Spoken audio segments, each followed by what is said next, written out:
And so I had this wake up call one day. It was a very specific day. I was taking a nap and I woke up to basically like what I would say, what I consider the sound of God, a voice of God. And it was basically like, what are you doing? What are you doing with your life? Because you know, and you've always known that you are here to do big things. And that is never going to happen if you keep treating yourself the way that you are treating yourself. From Detox House, this is the Find Your Freedom podcast with your host, Alex Hoynatska. Have you ever imagined the magic that would happen, the world we would live in, if everyone was operating from a physiologically centered place? What if you just gave your body a chance for that? Give yourself a chance as if you were your own pill. You are the medicine. Detox House is a portal for connecting the physical body with the spiritual body. We calm and reset nervous systems through a curated trio of everyday release practices such as breathwork, sauna, and cold plunge. These modalities are made better with a greater understanding of what our bodies are capable of, what we are capable of.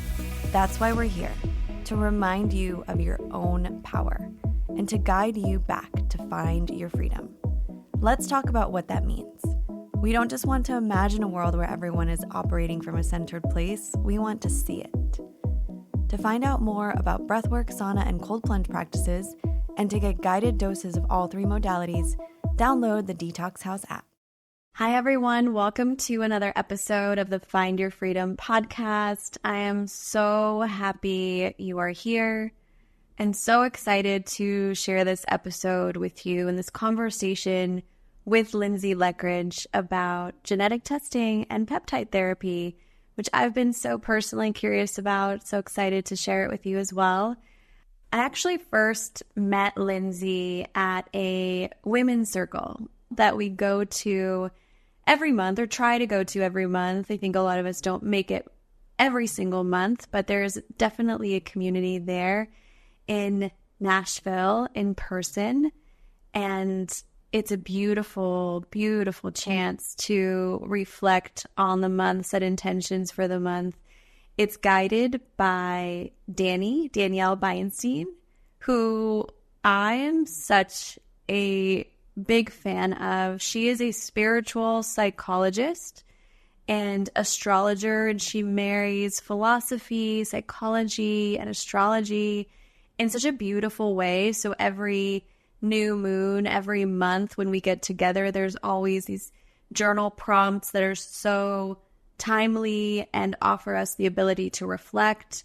And then we share, and there's a lot of personal things that we share, and everything that we share stays in the circle. But, you get to meet a lot of incredible women. I mean, I am always mind blown by the women that show up to these circles. They are so conscious. They're so intelligent. They're incredibly successful, like awe-inspiring in all of the ways. And I get a lot out of these. Again, it's a really nice way to connect with community, but also take a moment to go inward as well. And I do want to share that if you're not in Nashville and you can't make these in person, if you're like sitting here listening to this and seeing and thinking, how amazing would this be? Danny also offers these new moon circles on Zoom. So just a quick plug and shout out to Danny, totally on my own also. She did not ask me to do that, by the way. I just find them so helpful and insightful. Anyway, I've been seeing Lindsay around those circles for a while, and we don't typically share exactly what we do for a living, right? It's more so on the theme of whatever's happening. For example, this last new moon was the Scorpio new moon, and the theme was all about transmuting our anger and resentment into love and honing in on that, which was so incredible. But that's a whole tangent I won't even get into. That's a whole podcast episode on its own. But anyway, you share a lot of these things, and sometimes things that you do for a living come up and sometimes they don't. So I didn't know what Lindsay did for a while, and then I found out she is the founder and CEO of Designer Genes Company, which does genetic testing and peptide therapy as well, which I've always been interested in. But I was just so excited to hear that and get to know her better and this more professional side of her as well, because I'm so into this. I've done genetic testing in the past before, but nothing quite like what Lindsay offers for me. And funny enough, it's very much tied to why I started Detox House. My genetic testing early on in my, health journey, not even, I don't know what to call it. I don't love calling it that, but trying to find a new name for it, like self-optimization journey or whatever. We'll play with the words a little bit and I'll get back to you guys. But on my journey, I have done some crazy testing. I've done it all. I love to be a guinea pig. I'm curious. I want to know more about my body. I want to figure out how to make my body work as best as I can so I can do everything I want in this life. I really just want to squeeze the most out of this life. And so early on in this journey, I did some genetic testing that showed that my detoxification pathways were actually not optimal and that I'm prone to them not being optimal, but I can play around with those genes and make sure that I do things specifically to help them out. Sauna being one of those things that I started doing regularly, at least, 3 times a week. Lymphatic drainage, Epsom salt baths, cold plunge, breath work, those are all helping my detox pathways. And those are really crucial into making sure, I'm living my healthiest and best life, because, for me, if I am, let's say I have a glass of wine, it would take me longer to process that than some other people, for example. Anyway, the point of me sharing this is that genetic testing is insightful and eye-opening, especially because this idea that we are all unique is so, it's so obvious and true. And there's so many fads and trends out there. And there's so many people asking, like, what supplements do you take? Do you drink bone broth? Do you eat, are you on a carnivore diet? And while those things may be so healthy and so incredibly supportive for one person, they may be detrimental to your health if your genetics are one way, right? And so blanket fixes don't work. We are all so unique. I want to make sure we are all honoring our uniqueness and knowing that there's nobody like you. There's nobody like you. And genetic testing really helps us hone in on that in a way that makes it make sense. And so Lindsay's company, Designer Genes, does just that, right? What they do is genetic testing, and they optimize your sleep, your nutrition, your environmental factors for you personally, just you. And that also includes peptides. And I was so curious about peptides. I'm actually getting an NAD drip today. I'm so excited about that. It's my first one. I will report back, and I will report back on Lindsay's work as well, because I'm diving into that right now. Happy to share that she was so generous and kind to offer all listeners $200 off any offer with code FREEDOM. If after you listen to this episode, you're excited about it, you want to try genetic testing, you want to try some peptide therapy, use the code FREEDOM on her website. And yeah, without further ado, let's get into this conversation. It's a good one. Lindsay is an incredible storyteller as well. I hope you enjoy it as much as I did. Here's my conversation with founder and CEO of Designer Genes Co., Lindsay Lekraj.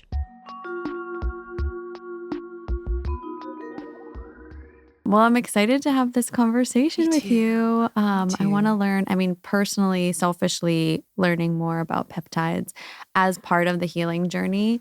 But I really also want to know your story and about you. And we talked a little bit about it at Hearts when we met, but I want to kind of dive deeper into specific, aha moments that you had and know more about your life and how you incorporate peptides into your everyday. Yeah. So maybe we can get started by just giving a quick overview of, how you, first of all, working backwards from where you are today, running this incredibly helpful business and raising awareness of the benefits of peptides. would love to know your background, where you grew up, Louisiana. Hey, jazz band. Yeah. And like maybe your brief trajectory into the health and wellness space. And then Yeah. specifically, we can talk about peptides. But like, how did you get into health and wellness and like health optimization to begin with? Yeah. It's kind of a crazy story. Like I've had some twists and turns and like truly grateful for it all because it's taught me so much. But truly, I'll tell you, I had to get kind of vigilante about my health as so many people in the industry kind of have a similar path or some layer of similarities there. Yeah. I got sick. Yeah. And I felt terribly for a very long period of time. And literally no one on the face of the earth, as it seemed, could really tell me anything about what was going on, what I could do to feel better. And I was leaving no stone unturned, so I thought, until I discovered genomics. But so just to kind of add a little context to that, I grew up as kind of like a sickly-ish, like mildly sickly child. I always had something. I was always like the one who wanted a note to get out of PE class. Okay. Right. So I had like a mild childhood asthma, but not intense. Right. Okay. So nothing was ever like badly wrong. Yeah. But what started to happen is when I started to hit puberty, I started to put on excess weight. And so really started having metabolic issues from a very early age. I was an early developer.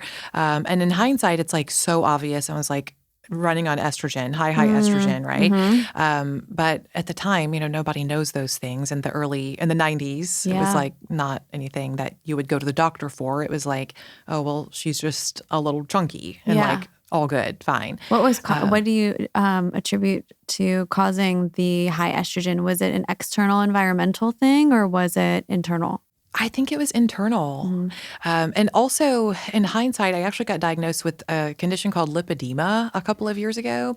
Lipedema is basically a fibrotic fat disorder. So it runs largely, like it's very tied in with estrogen levels. So it's very common for a female who struggles with lipedema to have like an onset of either like rapid weight gain or similar type presentations in the body when you go through estrogenic changes. So for puberty, that's a big thing. For many women, it's like can be pregnancy, perimenopause, menopause, really anything that rocks the boat hormonally.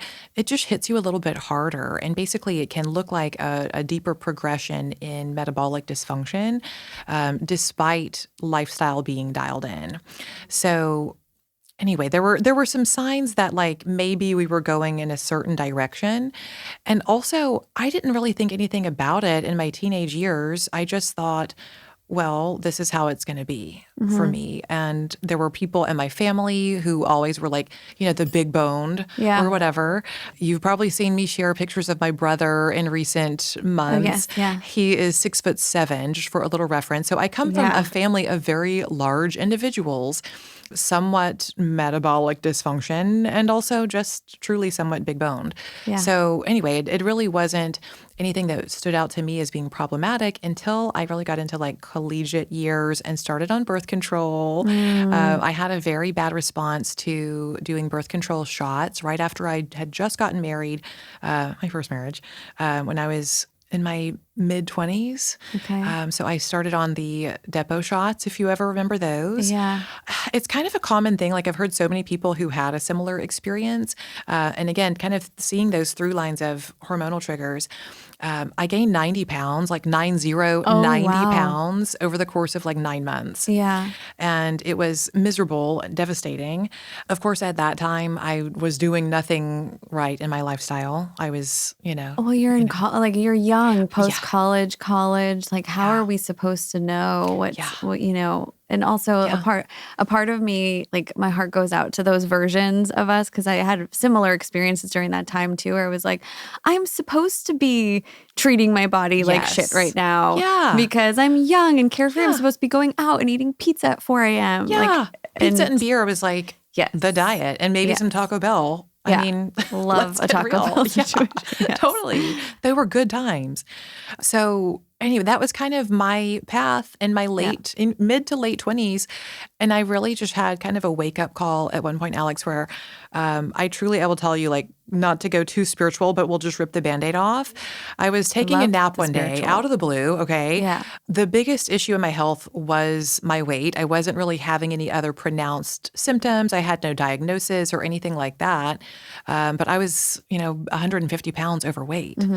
And so I had this wake-up call one day. It was a very specific day. I was taking a nap, as you do when you're in your 20s, and, that's a vital part of your day. And I woke up to basically like what I would say, what I consider the sound of God, a voice of God. And it was basically like, what are you doing? What are you doing with your life? Because and you've always known that you are here to do big things.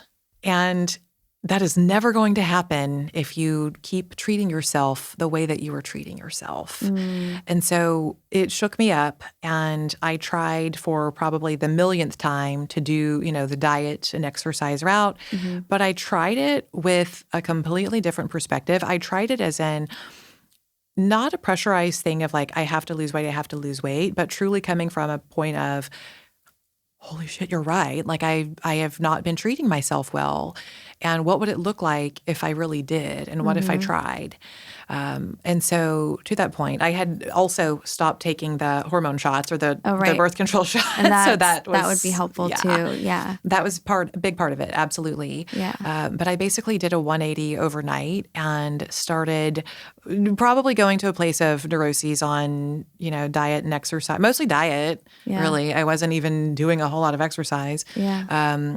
But the nutshell is I lost 150 pounds over the course of like a year and some change, probably a year and a half, all naturally, all through diet. That's incredible. Little bit of exercise. It was nuts. It was really incredible. nuts. So it was kind of part of a timing of, understanding that nutrition is hugely, hugely impactful to whatever response we're getting in the body.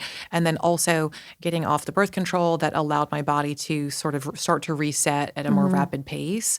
But it was a very exciting time. And what was that feeling of, because I remember this for me, when you finally do make changes with your body, when you're not in your optimal, when you're not feeling your optimal self, and you're like, I need to make a change. And so brilliant that you got that message in nap form. I love the spirituality of things too. Like I definitely get a lot of downloads and have those moments of, oh, what does my body want right now? Or what can I do to be making better choices? Yeah. But I want you to talk about, I'm curious, like what did it feel like to witness what your body was capable of? It was wild. Like it was mind-blowing. And that entire experience was the catalyst for me sitting here talking about what I'm doing today. Yeah. And also, it was definitely not a straight line trajectory by any stretch, but it woke me up to the fact that we did have so much more control or power, rather, than what we had ever, or what I had ever considered to be possible. Yeah.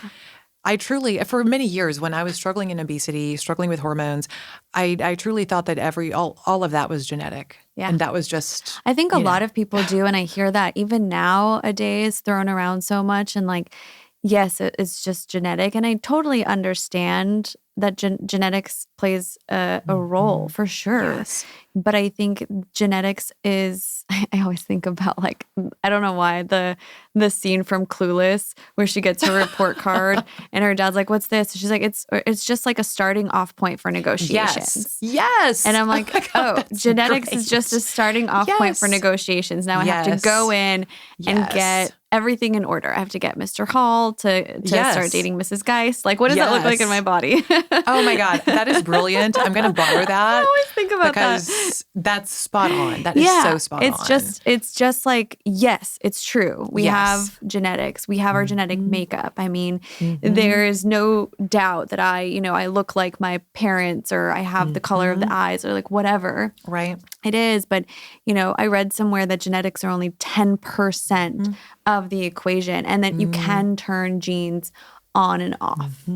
And for me, that's always been interesting, because there are things like genetically, I'm like, oh, my hair is super thin. Like, yes, that's genetic, but like, how can I turn that off and like make it work for me? Yeah. And it's these like environmental factors, or it's biohacking. Yes. So curious, you went from this, 150-pound weight loss.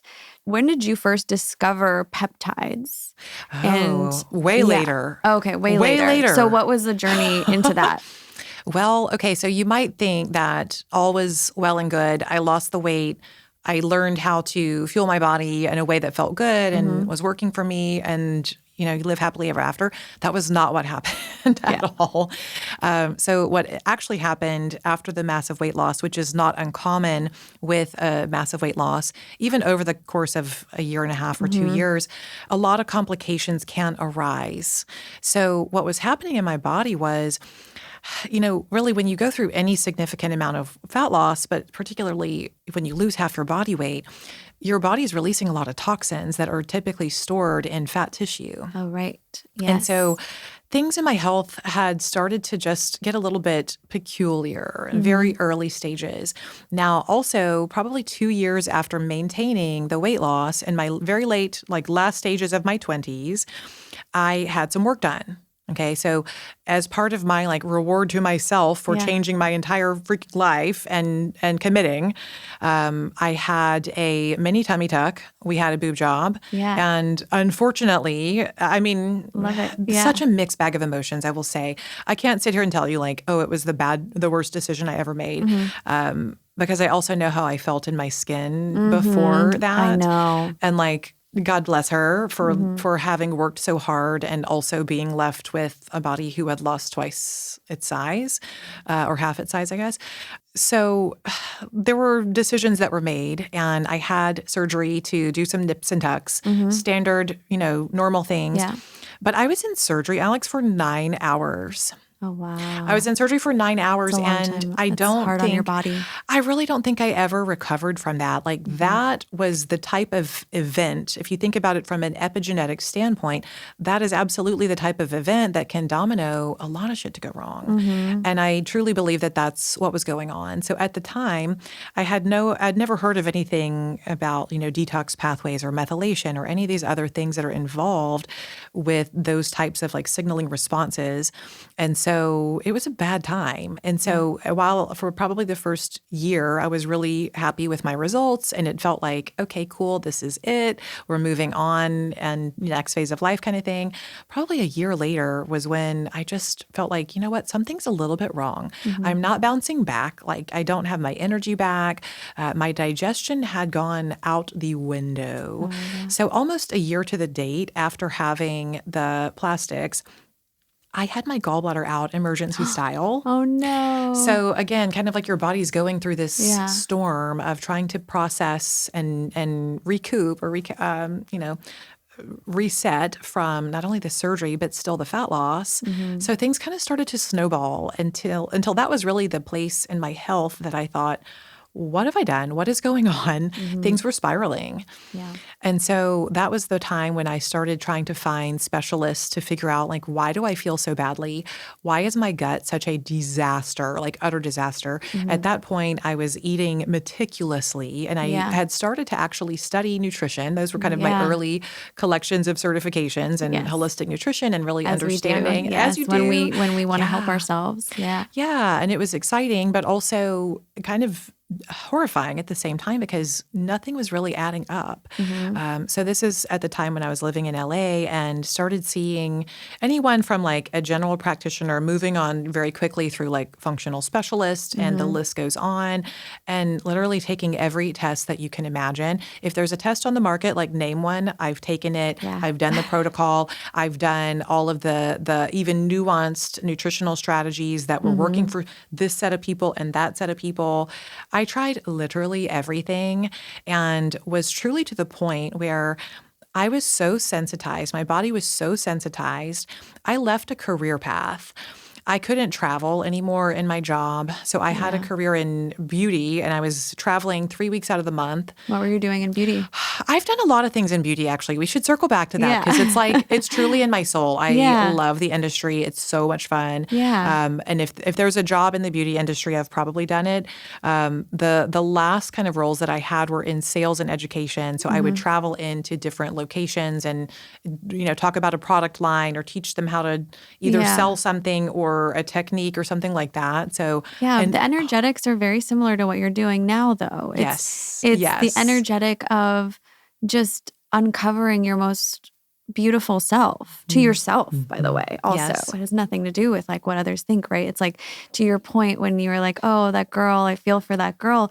Like, I know, getting something done, and just feeling that confidence. It's not for anybody other than me. I mean, of course you want like validation and approval. Obviously we're all human, but it's this like feeling of like, I love my body. Yes. Like, I love the way I look, or I love my hair. I love my like new eyelashes or whatever it is. And so like a part of that, you can't really, that's like here, but you can't really do that unless you feel good in your body to begin with, at least like a little bit. Like baseline is feeling stable. Yes. Can't do that if you're like spiraling with anxiety or whatever, pick an ailment, fatigue, whatever. And I think that like the energetics of what you're doing now with peptides are very much aligned to helping people feel their best. Well, and that's part of it. Yeah. Helping people move from this stage of sick care into a place of wellness, into a place of better tolerance, moving into a space of true optimization where they don't feel okay, they don't feel manageable, they feel fucking awesome. Isn't it wild that I think that a lot of people don't even know how awesome they could feel? Absolutely. And I'm one of those people because I know how I felt before when I had chronic fatigue. Yes. And when I got like a little bit better, I was like, oh, okay, this is good. But now that I feel like, oh my God, this is awesome. I can do all the things I want to do. Like this is, I didn't even know this feeling existed. Right. So it's just like, we're running on empty. Yeah. Well, and to kind of speed through, that's kind of the point where in my early 30s, I was newlywed again. I just moved back to LA. I'd kind of moved around a bit. Yeah. I'd moved back to LA like a week later, met my husband, and like having this, wild romance, and should have been living my best life. And in fact, I was basically having to break the news to him that like, I don't think I can have coffee anymore, as we were talking about earlier. I definitely can't have any alcohol. Definitely can't eat that type of food. So like all of a sudden my world kind of shrunk to a little bubble when truly I thought I had been through the hard part. Yeah. Can we stop there for a second? Because it's something I really want to explore. And I know we want to talk about peptides, but I think this is all very much related to healing. It's loving yourself enough to have those boundaries with other people. Too, right? Yes. Because I think that, and I don't want to share this because it's so new, but I experienced somebody that is in my life who is not feeling so great. And their first response was, oh, I don't want to be a burden to anybody. I don't want to like put a cramp in anybody's style. Is that the right expression? Yeah. And I don't want to like ruin a good night. And, a part of it is for you too. It's like, there's a part of you that's like, I want to go out and have fun or like do whatever you're doing and have a coffee or have a croissant. I mean, I went through that with him. I was like, I'm gluten-free. Everybody's eating pasta. And I'm like, I'm good here. Yeah. But, and I think that there is this like level of like, I'm missing out because of this. I would love, if you're willing to share, for you to talk about, when you first met your husband, like expand people on like how he responded to that. Yeah. How did you guys go about building this relationship when you were first starting to date and you were like, can't drink alcohol, can't drink coffee, basically nothing fun. Yeah, nothing fun. Yeah. Well, it was really the timeline of it. Unfortunately, it was kind of hook, line, and sinker. A lot of my worst health stuff started right after we were married. So we didn't date terribly long, about a little over a year we dated. And for reference, he's a musician and was a very active playing musician in LA at the time. Yes, it was epic. At the time when we first started dating, I had like the ultimate bachelorette pad right above the Sunset Strip. Like we could walk to the Viper Room, like no kidding. And we did. And as one would do. So he was playing shows all along the Sunset Strip and knew everyone everywhere that we went, and is just such an amazing personality in his own self. And he's the most fun and also luckily one of the most understanding and caring people. So fortunately, when things started to really nosedive after that first year, it was actually right after I had gotten back from our wedding trip, it was when I got, I was put on a very strong dose of antibiotic. And that was also kind of What one of was those that dominoes. for? Your gut? No, I was having these raging, like recurring sinus infections. Oh, yeah. I was about to have a sinus surgery. Basically, my whole chemistry was so messed up that like my histamine levels were nuts. That's why I was reacting to so many things. So it wasn't separate entirely Right. from gut stuff, but kind of like the cherry on top was that round of antibiotics that left me like canceling a work trip and really starting to reconsider kind of what this looks like for me. I kind of started to have to face the truth of what the traveling was doing to my body and what everything else was doing to my body. So probably within that first 6 months or year or so of marriage, I really had to start trying to explore like elimination diets, literally doing everything within my control and just having to let him roll with it and be like, I don't know if this is going to work. I don't know if this is going to help, but I have to try it. So like, we're going to have to figure this out. Luckily, I would say I had already been really stringently gluten-free for a long time, even before we met. So it wasn't like really left field. It wasn't starting from like no restrictions or parameters. To all of a sudden you're like, I can't do any of these things. Yeah. But I also, during that time, I went vegan. I was already gluten-free. I went vegan for a substantial number of years because my body was not doing well with meats of any sort. Like every now and then I could have maybe an egg. But it was hard. One of the harder parts really was not so much with him, but even like with extended family. Oh, yeah. And so going to, meet the new family, new-ish family, and trying to explain to grandma or the, brother-in-law who like was just a heckler kind of thing, explaining to people like that why you don't eat gluten, right? Why you can't eat, these beautifully prepared meals and things like that. Those are the situations to me that were like the more dreaded. But Dinesh was actually really cool about it. We didn't really eat the same meals for a long time, but he was always one to be like, well, okay, what can we do for you? And then I love that. Let's fix the sides for you, and then I'll have the steak or whatever it looked like. Find yourself a supportive partner like that. That's also part of self-love and healing too, having a supportive community that is concerned with your well-being. Yes. And it's not a burden on anybody else. No. I just want to make that message very clear. You just can't, I mean, to me, you just can't even think of it like that. Like that couldn't have crossed my mind because that just even adds to the anguish that you're already in. Yeah. Like you don't have the space to consider someone else's feelings. Yeah. At that point. Like, I'm sorry. I you just love can't, that. Thank you for saying that. Yeah. So permission granted to anyone who needs to hear it that like, that's not for you. That's for them to figure out. Yes, exactly. Even if it means, hey, I can't go out with you because I need to be in bed at a certain time. Yeah. Yeah. And I love when people have those boundaries too. It's kind of sexy. It's amazing. But even like friends, romantic partners, whoever, like I'm always like, if I'm like, hey, do you want to meet up for a drink? And my friend's like, actually, I'm putting myself to bed right now because I've had a crazy week. I'm like, yes, girl. Yes. Get it. High five. Rest. Yes, absolutely. I'm here for all the boundary setting because we've spent so many years. I mean, maybe this is like a me thing too. So many years like accommodating for other people. I have that. We do have that problem. So for me, I'm like, oh, I'm in the like me era, taking care of me. But I love that you said that. And I love that you said you took every test. I feel like I can relate to that so much. Yeah. Every kind of gut test. I mean, some of these are fascinating. They are.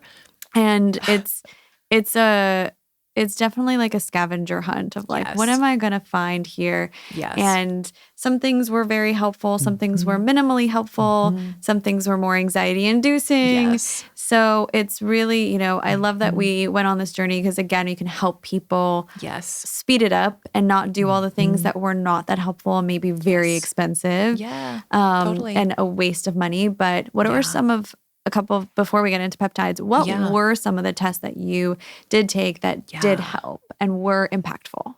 Well, I would say this. After I had really kind of run through not only all of my resources as far as potential practitioners or potential solutions, it was very much the game of like rolling things out. I was one of those people who, for the most part, it was like, everything's normal, or Yeah.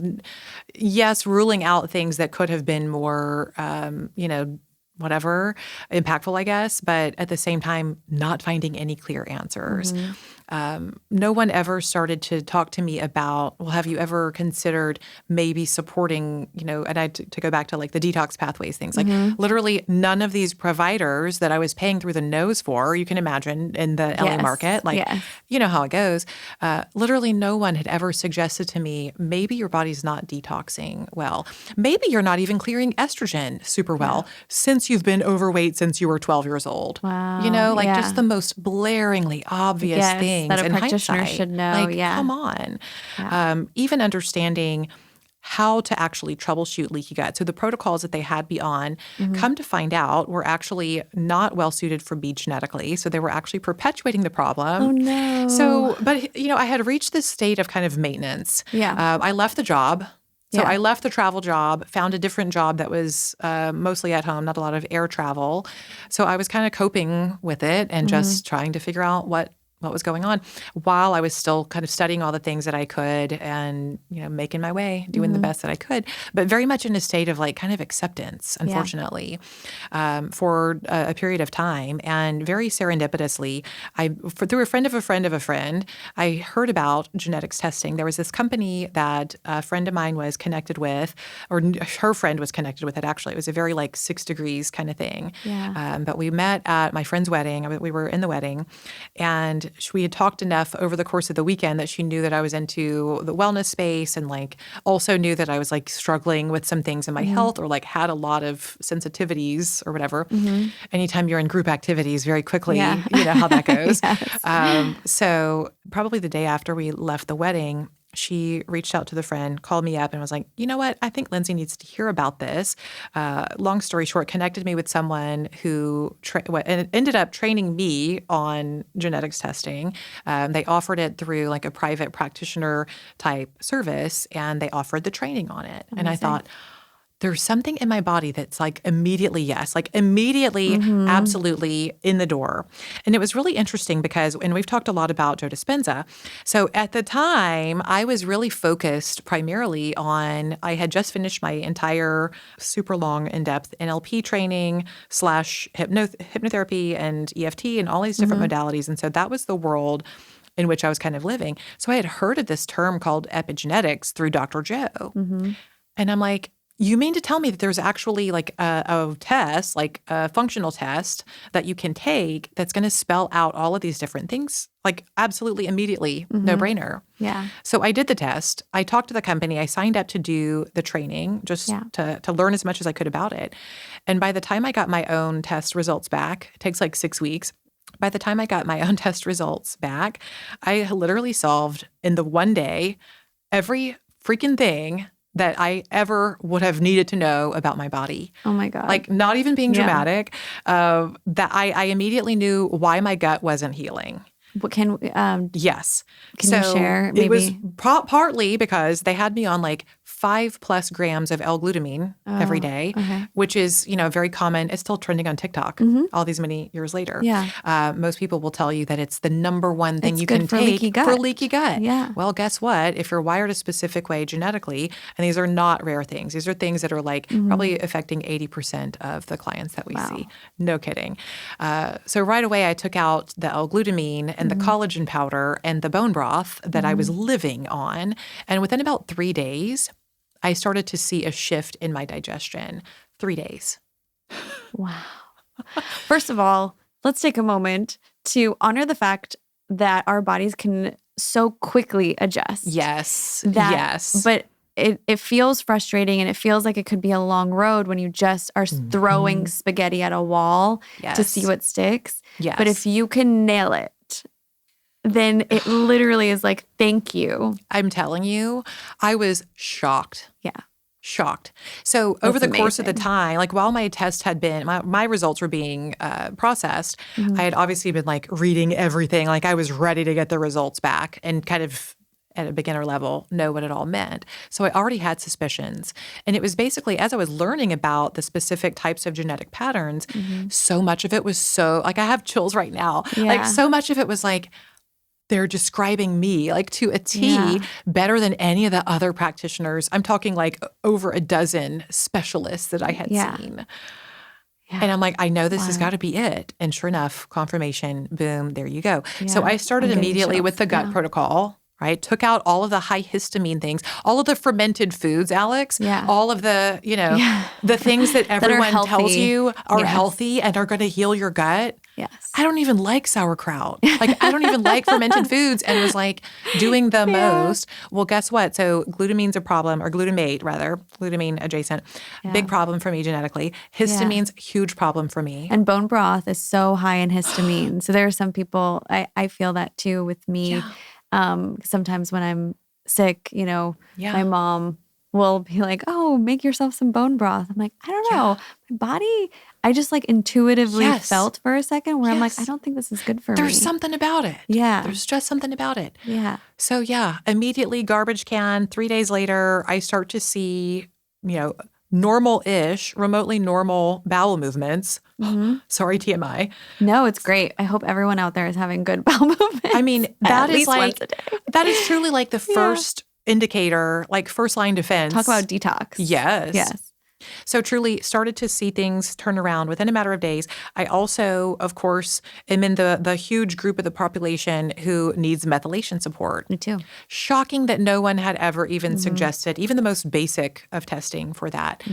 So as soon as I started on the right mix of B vitamins, like literally it can be that simple for so many people, I felt my brain start to work for the first time in probably a year and a half. Yeah. I had really started to get into a kind of a dark place because I felt like I was losing my personality because of the brain fog, because of just the sheer exhaustion from it all. And like I was so inflamed. Yeah. So right away, I'm talking within a week, I'm like, you've got to be joking. Everyone needs to know about this. Like everyone's going to know about this. Yeah. And that's not even scratching the surface on all of the hormonal stuff that I was suddenly able to connect the dots on why my body doesn't metabolize estrogen great. And that doesn't mean it's going to always be an issue, but it's likely always going to need a certain level of support. Yeah. And so many other things that it was just jaw on the ground. Like, why didn't I start here? And then you kind of go through this phase of like a little bit of anger came up for me because I thought, of course. Why did no one tell me about this? Why did all of these people who were supposed to be some of the best in the country, like, and of course they don't know. Yeah. I'm sure they would have told doing if the they best would have that they known. can. Yes.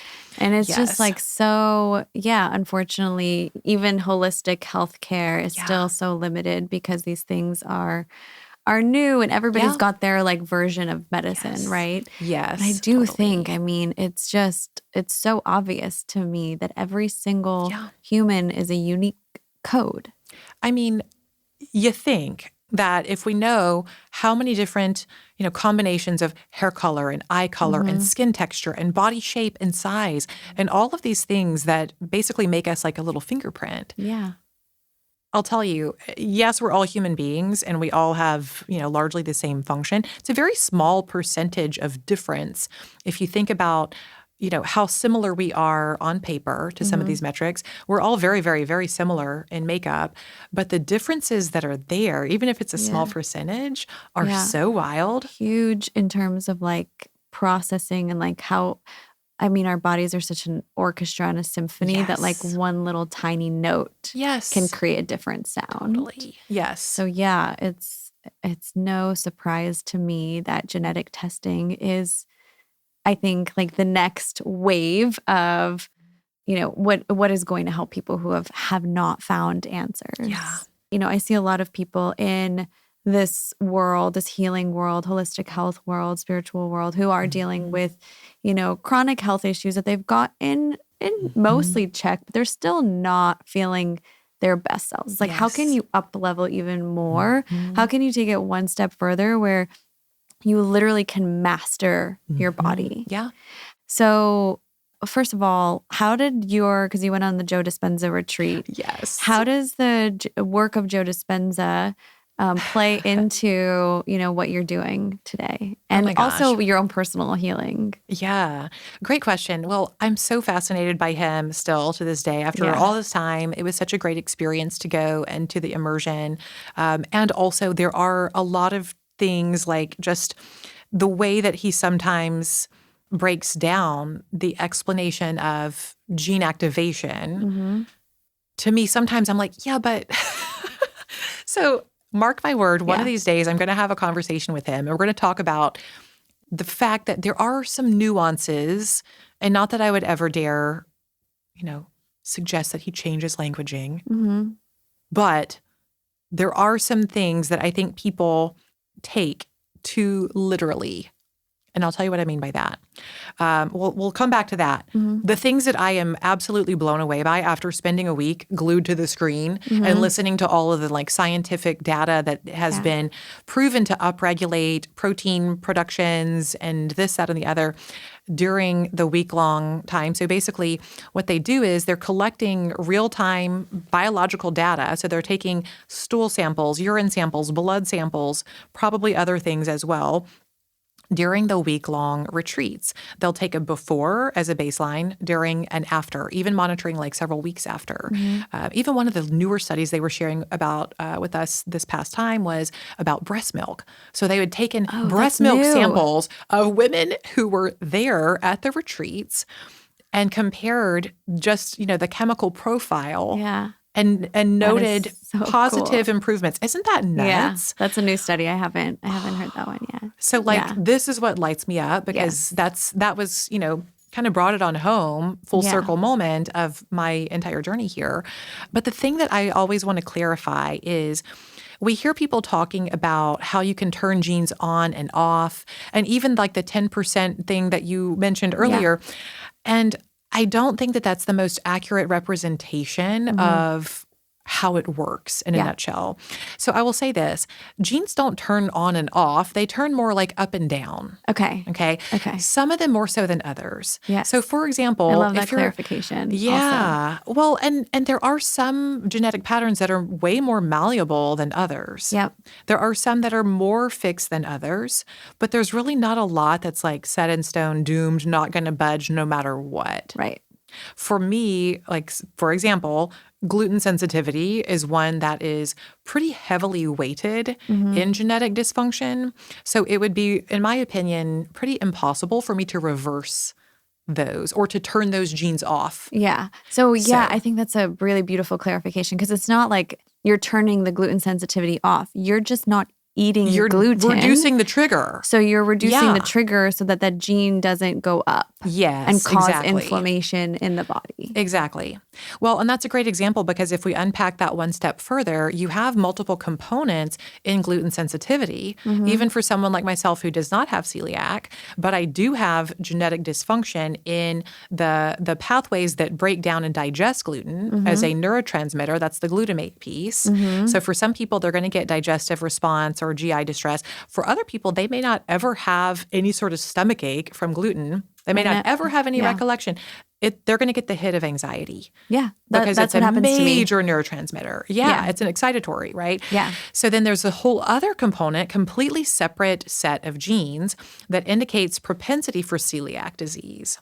So I'm walking around with a loaded deck. My body not only struggles with breaking down glutamate, but also carries high-risk immune response genes that put me at a higher threshold of response if I were to continue exposing myself to gluten. I would be more likely to develop even adult-onset celiac.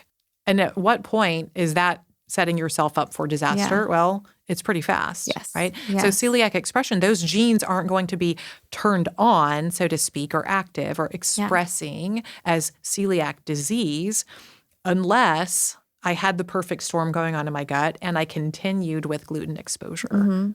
This is fascinating. So going back to, you took this, genetic test, and within 3 days saw effects of how all these things that indicated, okay, high histamine, I'm going to remove these things from my diet, and immediately my digestion is back on. It's like almost like the engine is now running. Yes. Brain fog is gone. Yes. It's like, oh my God, here we Yes. go.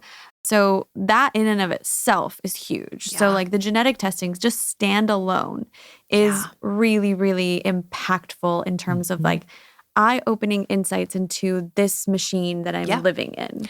It's like having a little equalizer, right? Yeah. If you think of like a soundboard or something like that, or even like on a retro stereo where you had like all the little knobs where you can turn something up, turn something down, like that's pretty much how it works to find your unique kind of codes, right? Like it's that simple. You turn some things down from whether it's a dietary thing, and for the record, like some people come through and they have great genes for gluten and dairy and histamines, and like we do see a lot of people that come through that like really don't need to play by a lot of rules in the nutrition front. So nice. I know. I'm like, you must be nice. Yeah. Not my deck of cards, but we all have our things. Yeah. Right. And so when you know what is going to be a positive influence or a negative impact, it's so much easier to make the choices that are conducive to feeling your best. So much easier, especially just like that little, like even knowing, for me, even knowing that I'm sensitive to gluten, that changed my life immediately.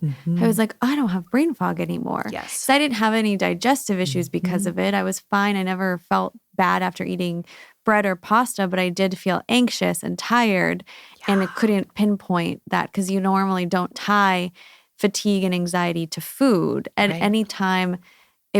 Food has to be a digestive issue or else, right? And so I think that it's really important to understand that these symptoms that we don't associate with diet or food, they're all connected. And I see that a lot too with people suffering from anxiety or depression, and they don't realize like, oh, they're living in a moldy environment, and because their detox pathways are impaired, they are having a harder time with that. Meanwhile, everybody else in that environment is fine because their detox pathways are not impaired, right? So just knowing what you're working with is huge. Yes. So how do peptides then play a role on top of that? Okay. So that's the perfect And what is a segue. peptide?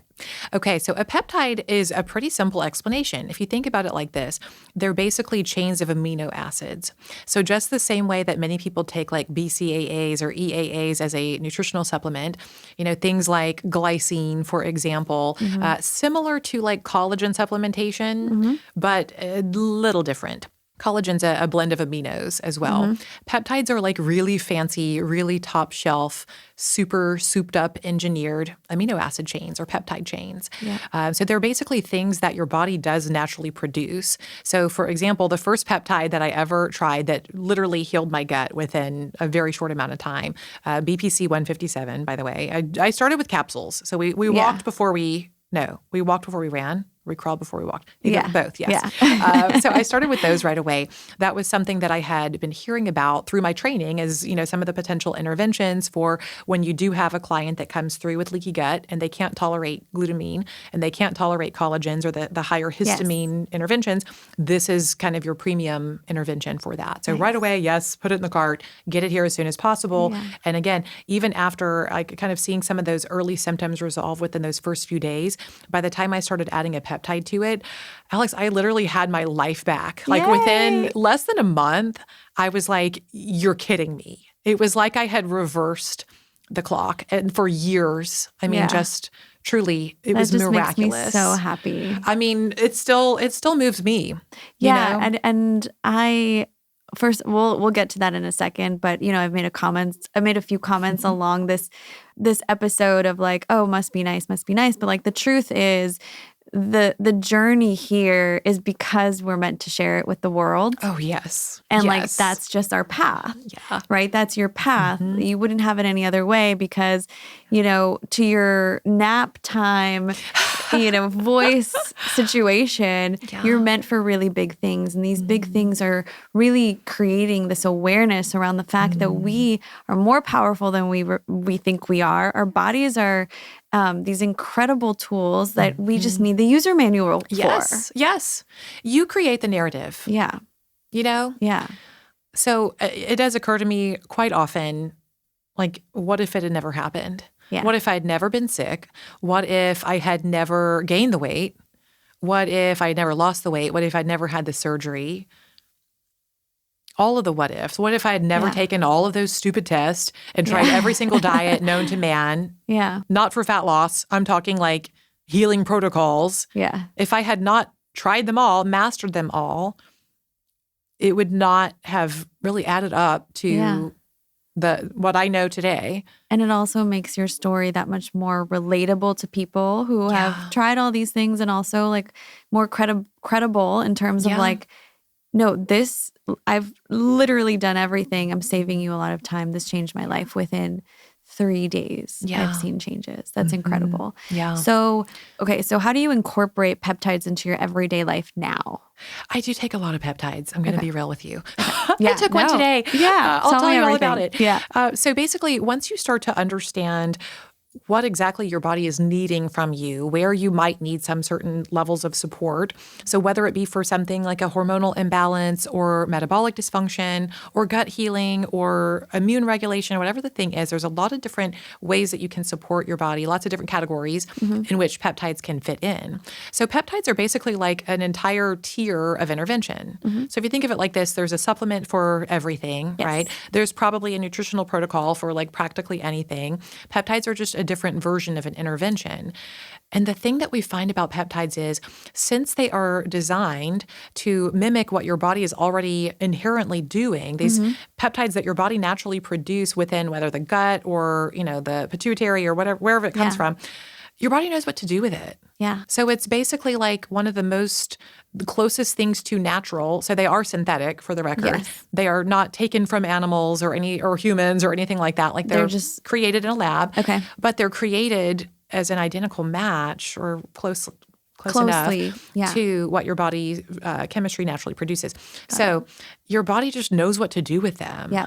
So it is very common for people to have these radical transformations within a record amount of time because it's like your body is finally going like, yes, you're giving it what it needs to succeed. So there are certain types of trends, or I would say like circumstances that we can see in genetic patterns that can basically direct line tell us which peptides are going to be a match, but not always. Sometimes that's a nice to have. Sometimes it's a little bit broader spectrum, such as we can see different patterns in the genes that this person struggles with mitochondrial function. That's not an area where they have a great set of genes, so to speak. They're likely to need more support. Well, so in the world of mitochondrial support, there are about 1 million ways that you can support a better mitochondrial function or production. Including things like cold exposure, including things like sun exposure, including things like deep sleep. So you can really start with like lifestyle-based interventions.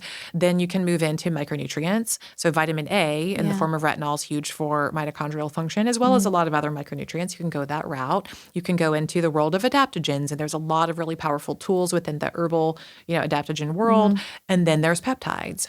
Okay. So peptides are kind of like, in my opinion, my bias is, they're basically like the top shelf, like strong arm. They're the freaking hammer drop. Top shelf. If you want to go right to the point, if you want like no fuss, no thoughts of, is this going to work? Like, yes, they are going to work. Yes, they're going to blow your freaking mind.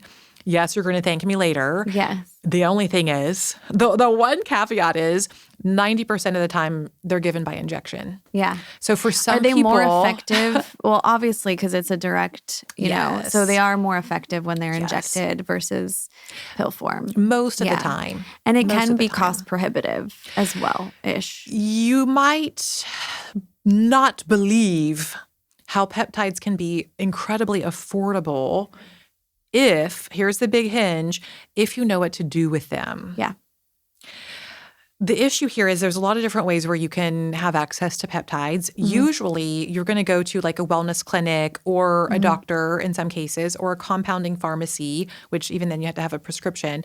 But there's a couple of different ways that you can get your hands on peptides. If someone else is doing the peptide math for you and putting you on a specific protocol and essentially coaching you through that, that's going to be your high ticket, more premium priced. Got it. Okay. However, if you know what to do with the peptides, if that's your vibe, peptides are like unbelievably affordable, Alex. And also, like I was thinking this today, just this reframe for myself, because I'm buying an air purifier, and it's like $1,000 air purifier. It's the Jasper, by the way. Oh, I want to see that one. Yeah, it used to be a medical grade one, and now they've made consumer products. That's awesome. And air quality is just so important to our health. And I'm like, it's a Black Friday deal. That's why I'm like, I'm going to do it. Yes. And am I really spending $800 on an air purifier? And I'm driving, and I'm like, that is how much I spent on one doctor's appointment when I was at my lowest low of fatigue. And that is how much I was paying for 1 hour of somebody's advice that unfortunately didn't really, moved the needle a little bit, but still didn't get me to my optimal. And now I'm investing in a machine that has a lifetime warranty and literally the air quality in my bedroom, it affects my deep sleep, which then affects my health overall. So anyway, just like a little reframe for myself too, and for anybody out there, the way that we think about investing in our health is so interesting. How people will like spend $2,000 on just like a quick bag? Weekend or a bag, which I have too. Like I love design. Yes. And I love like fashion. And then like when somebody says, oh, this thing that might literally change the course of your life. $2,000, like, I don't know. It's a very wild thing to witness. I will say that. And also, as the girl who had spent every living dime that I had at the time, like I do get it. We get jaded for all of the things that we have tried that didn't pan out, that weren't worth the cost. So I get it. Yeah, I think I spent probably around $20,000 on things, at least on things that didn't really pan out. So I totally get the easily the PTSD from that too. Yes. But back to peptides and the treatment. So to your point, yes, you need a guide. First of all, everybody needs a guide because I wouldn't do these things willy nilly. Right.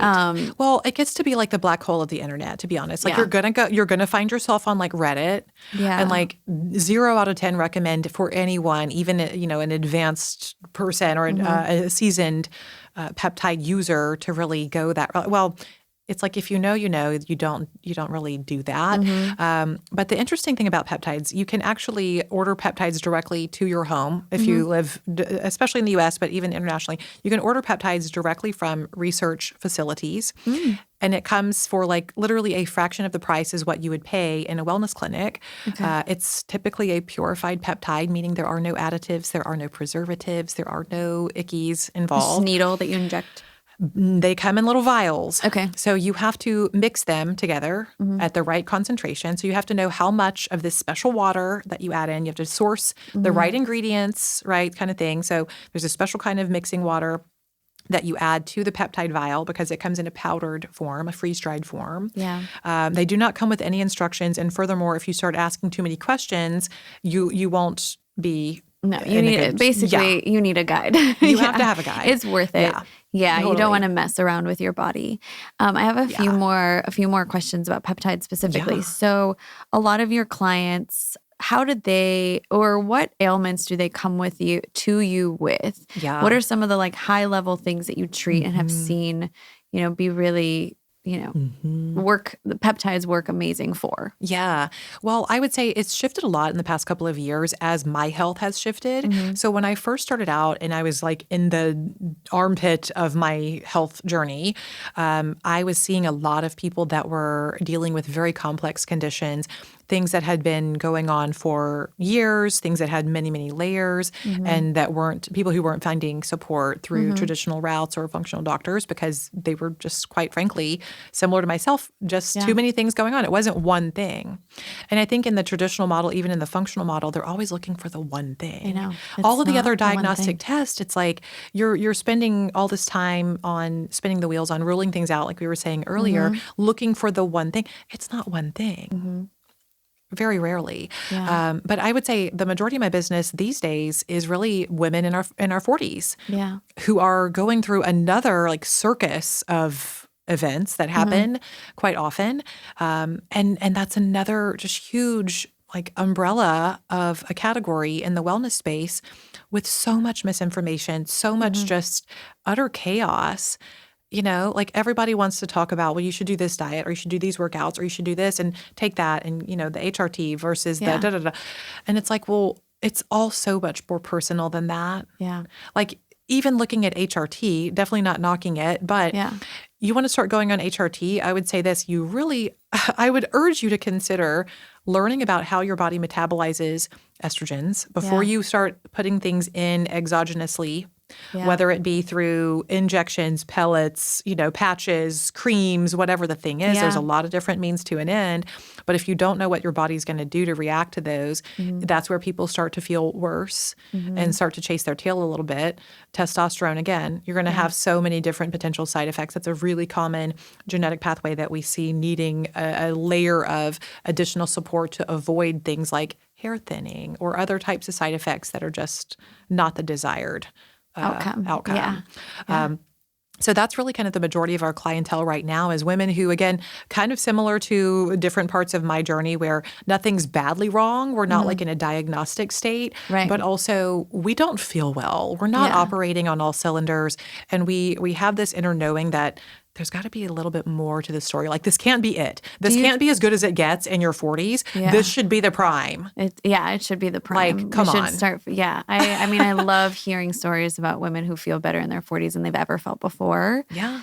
I'm so curious because I'm wondering if it could work for somebody who is suffering from something incredibly debilitating. Because I do think that genetics play a big role in some of these, you know, more extreme ailments like MS, for example. And I know there's a doctor that does a lot of genetic testing for that specifically. So I think this is, this could be helpful for all of that. Again, it's a user manual for our bodies. Like who doesn't want to know how to work within, what they're living in. I think it's so beautiful. Are there any side effects to peptides? Not often. Okay. What are some of the side effects that have occurred, if any? I would say it's a very rare occurrence to have someone who would react poorly to a peptide in general. Of course, we can go in to talk about the GLPs. There's been so much press and misinformation about GLP-type peptides, which is really one category of peptide. Outside of GLPs, which can for some people have a little bit of a digestive learning curve, many, many, many positive benefits, like the list is long of long-term positive benefits as well.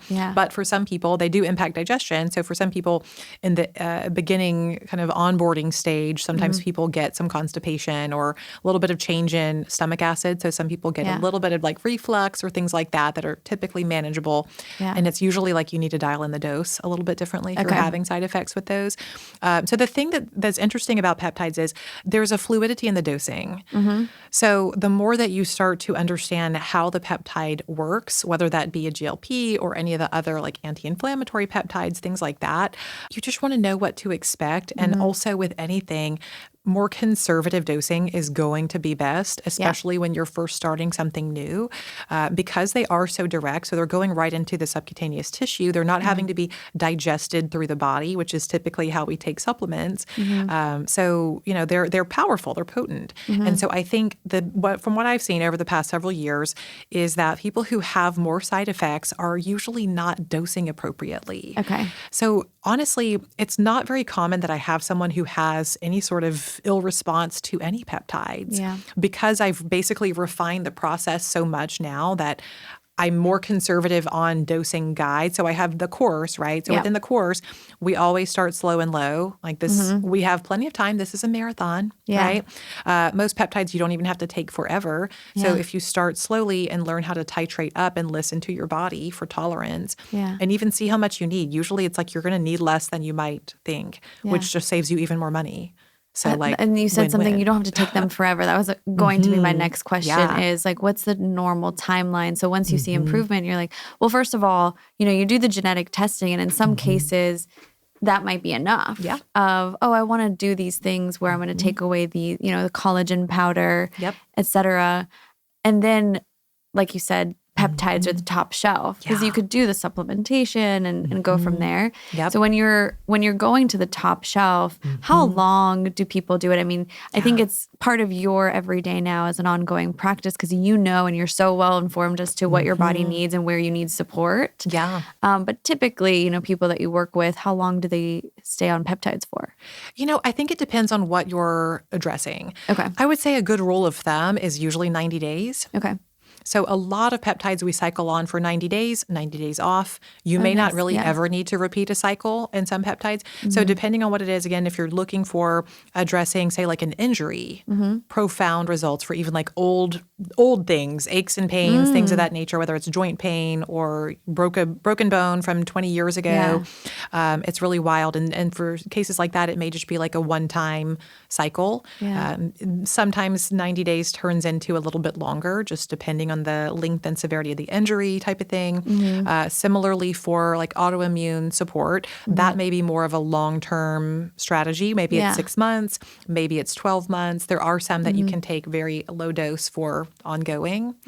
Similarly with GLPs, those are actually perfectly fine to take long-term. So usually, especially if you're taking slow and low, then you're going to have a walk in the park. It is literally like unicorn tears, let me tell you, because it regulates your blood sugar. You get a great liver support benefit. It's got cognitive benefits. I mean, just truly an anti-aging miracle. And if it's dosed appropriately to your goals and your level of need for support, you can take it till the cows come home. And I will tell you, you'll probably have to pry it from my dead cold hands because it's been life-changing. So the benefits that I've noticed from that, even aside from fat loss, have been really help with the lipedema. We touched on that a little bit earlier, but one of the things about lipedema, it's very similar and kind of often – I don't know if I'd say it's similar, but it often coexists with lymphedema, which is more of the swelling. So a lot of women are having profound benefits from GLPs, even in small microdoses, for really like fluid retention or regulation, rather, minimizing that swelling and just generalized inflammation. It's pretty wild. For me, it's been actually really helpful for digestion. So for people who have a tendency towards like faster digestion, it can actually help to regulate the digestive cycle. As I mentioned, I don't have a gallbladder anymore, so that's been kind of an interesting learning curve as well. So I always take consistent digestive support, but doing a once-a-week dose of a low-dose GLP is like, gosh, it's made life a lot easier, I will tell you. I love that. And I love that you have this support and have discovered something that can actually make a big change in your life and the lives of other people. So, I mean, it's just so... I don't know. It's so hopeful, truly especially when is. somebody's like, I'm so tired of feeling tired. I'm tired of not having any answers. And it is so nice that this is like immediately impactful. It is Somebody wild. will know if it's working for them within a week, right? Often, yes. Okay. Sometimes I would say I see people, especially conservatively dosing, sometimes it's going to be more of a 6 weeks. Really depends on how well they have the lifestyle dialed in. Right. So I've seen clients come into my programs and they start GLPs and they're dosing perfectly and they're making efforts even in their nutritional intake, eating whole foods and et cetera, eating protein, whatever. And if they are not sleeping, for example, or if they are not dealing with stress in any sort of fashion. Sometimes we see hormonal kind of roadblocks there as well, or maybe speed bumps, I should say. So if the hormones are very out of balance, sometimes it takes a little bit longer to respond. Some people don't respond at the microdoses. Some people have to titrate a little bit higher up. But I will tell you for reference, like the way that the manufacturer, like the standard branded medications dose, bananas. Yeah. It's nuts. Most of my clients are in like the very first initial dose. Okay. Like the loading dose works phenomenally for 90% of women out there. Yeah. Okay, good to know. But yeah, there's so many different nuances. And then you have something like I mentioned, I took something this morning. So I took an NAD shot this morning. Oh, nice. Which, okay, so you want to talk pricing. If you go for an NAD drip, many people feel horrible while they're getting an NAD IV. They usually run probably $500-$600 per session. You can buy a vial of NAD for like $200. Wow. And have several doses and just take of it that. yourself. Yeah. So some things like that you can take somewhat, I call it recreationally. You can take them more as needed. You don't necessarily have to take a dose every day. Yeah. But on a day when maybe you did have a later night or you didn't sleep so well, or you have something incredibly like, cerebral that you're doing, it's a nice boost to kind of get a little more energy, a little more cognitive function. NAD is a popular peptide right now. Everybody's talking about NAD. Yes. It's trending. Can you tell me a little bit more about what NAD actually is? Because there are like a million, I don't know if there's a million different peptides, but there's a lot of different peptides for various things.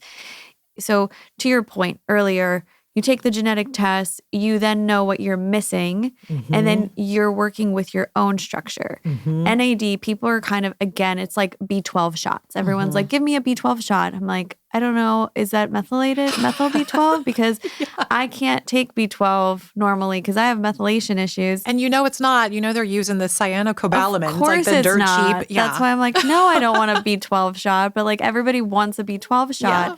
And we think that there are these like trending things that are happening and everyone's just like ready to inject themselves with whatever without being thoughtful about what is this going to do to my body specifically and why do I need this? Yes. Is NAD one of those as well, or is it pretty universal? How do you feel about NAD and what is it exactly? It's a yes and no. It's like such a nuanced, as often with anything, it's so nuanced. So I will say this about NAD. It's something that your body, again, naturally produces. You make your own NAD, but we make less and less of it as we age. So it is truly like an anti-aging powerhouse on so many levels. So it's going to help with things like mitochondrial function, which is kind of your direct line vein to energy levels. That's kind of how we feel the benefit of NAD, but it's also really a very complex and robust longevity molecule. So, depending on the person, the interesting thing about NAD is it also kind of like mops up methyl donors. So for someone who is poorly methylating or deeply struggling in that particular detox pathway, that's often where we see people getting more negative side effects from NAD, especially if you're taking like a megadose IV drip or something like that, where they're dosing, like 500 milligrams or something wild. Yeah. So that's why sometimes people just feel wretched. Worse. Yeah.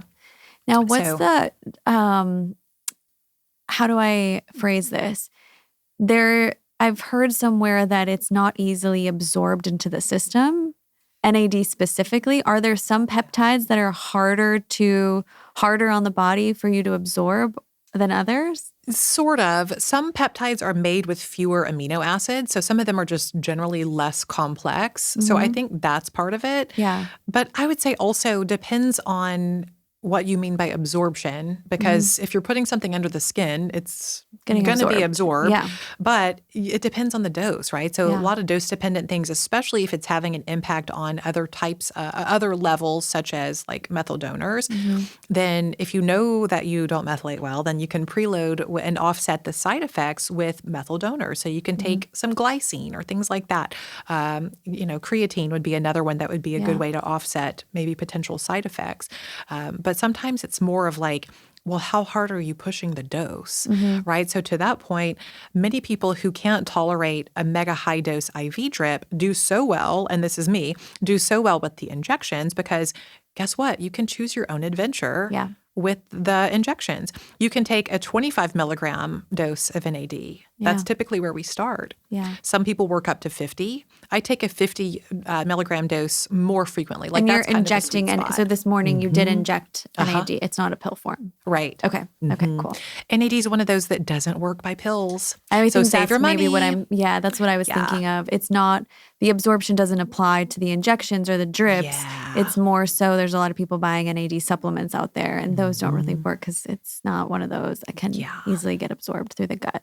Totally. Yeah. Yeah, that's Okay. exactly right. Okay. You can take something like NMN.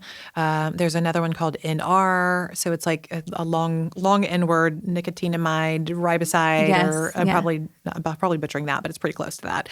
So those things do have some sort of a potent effect, but they're not going to be comparable, in my opinion, to actually taking an NAD injection. Got it. Super helpful. So maybe helpful. I have taken a couple of NAD products in capsule form that I thought gave me a little boost. Yeah. But usually they're not actually NAD. They're usually either NMN or NR as like the precursors for NAD. Okay. So they're basically giving your body the ingredients to make more of its own NAD. Perfect. Yeah. So for Yeah. some people, that might be a more subtle. That might be enough. Yeah. Well, and certainly look, if you're not someone who's like ready to belly up and start taking injections, Yeah.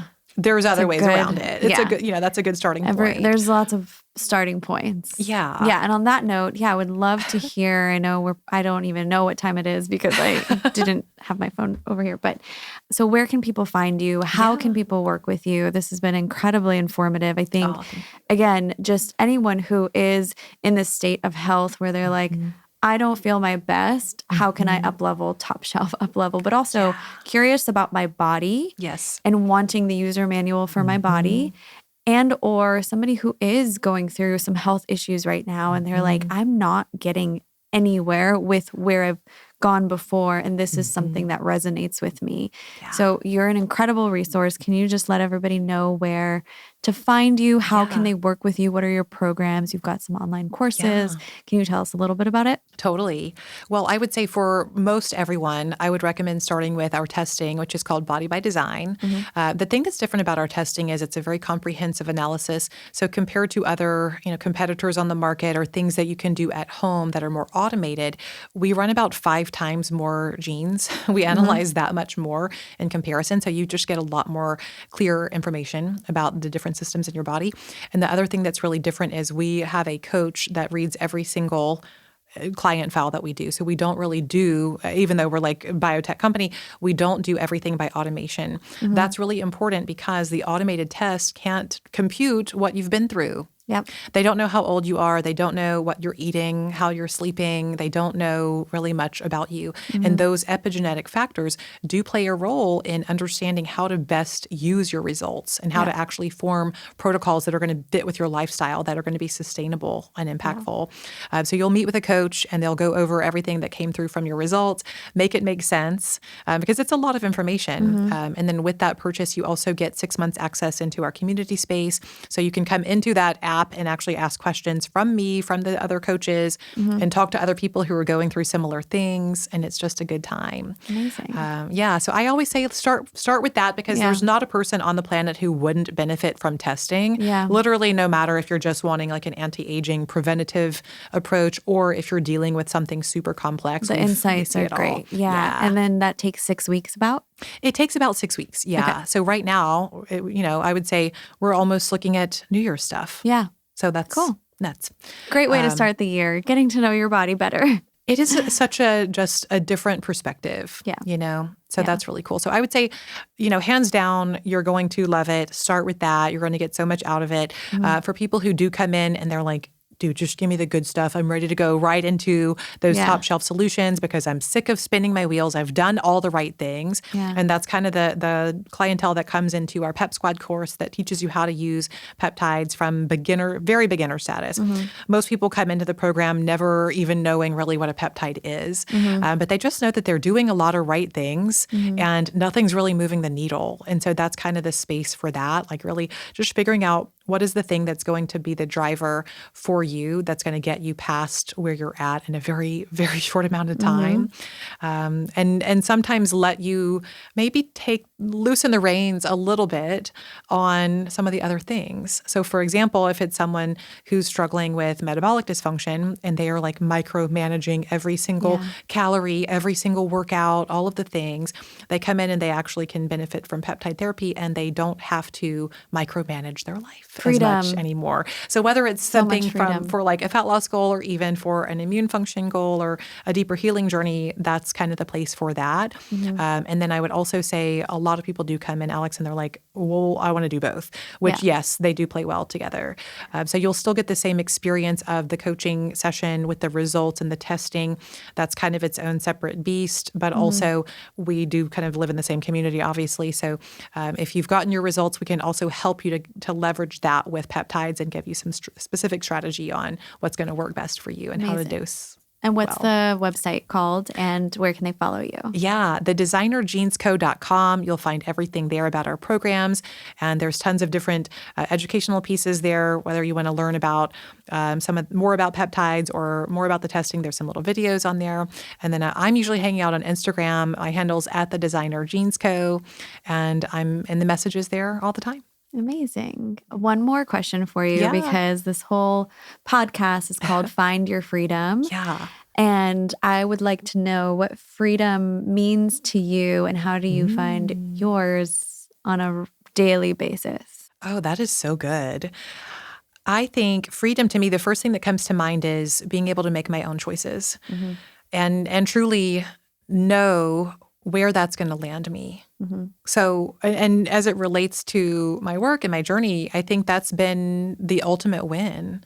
So yes, it's been great to be able to eat more foods that I didn't used to be able to tolerate, not have a reaction. Yes, it's been great to restore my sleep and to lose the excess weight and to shave off the hormonal symptoms. But what that looks like on the daily is freedom and space to have fun, to make choices. Like if I'm going to stay up until midnight one night and not let it wreck my life, if I'm going to have the special treat or whatever the thing is, I know my body so well that is the freedom that it's given me to make the choices that make sense for me at any given time. And I feel like I am truly playing my best hand. I have the upper hand. So that to me, I will never take for granted because there were obviously a lot of parts in prior years and decades of my life where I didn't feel like I had those types of luxuries, the luxury of freedom. Yeah. And so it's truly just the most beautiful place to be here now and living life with so much freedom as a result of the tools that I've been given and the path that I've been on. And it's pretty cool. I feel that. I feel that so much. I can relate and I love that. And it's a great answer. Thank you. Thank you for being here today and sharing all that you shared. And thank you for doing what you're doing. My pleasure. I'm just so excited about it. I can't wait for myself. Like I'm excited for myself diving deeper into this world. Definitely going to start my journey soon. I'm so glad. Yeah. It's a barrel of fun. Yeah. And I think we all deserve it. Yes, we all deserve it. We all deserve the freedom. We all deserve to feel that way. Yeah. Where we can make choices not because, we're beholden to our body in a way where, I can't stay up till midnight because my body won't let me. Right. Type of thing. So Thank you. I really enjoyed this. Me too. Thanks for listening to the Find Your Freedom podcast by Detox House. Any information that was shared in the episode today, including guest bios, their social profiles, and any relevant links that we discussed, can be found in the show notes below. If you're interested in learning more about Detox House and incorporating nervous system regulation practices into your everyday life, such as cold plunge, sauna, and breath work, please use the Detox House app as a resource. Thanks for listening, and I'll see you on the next one.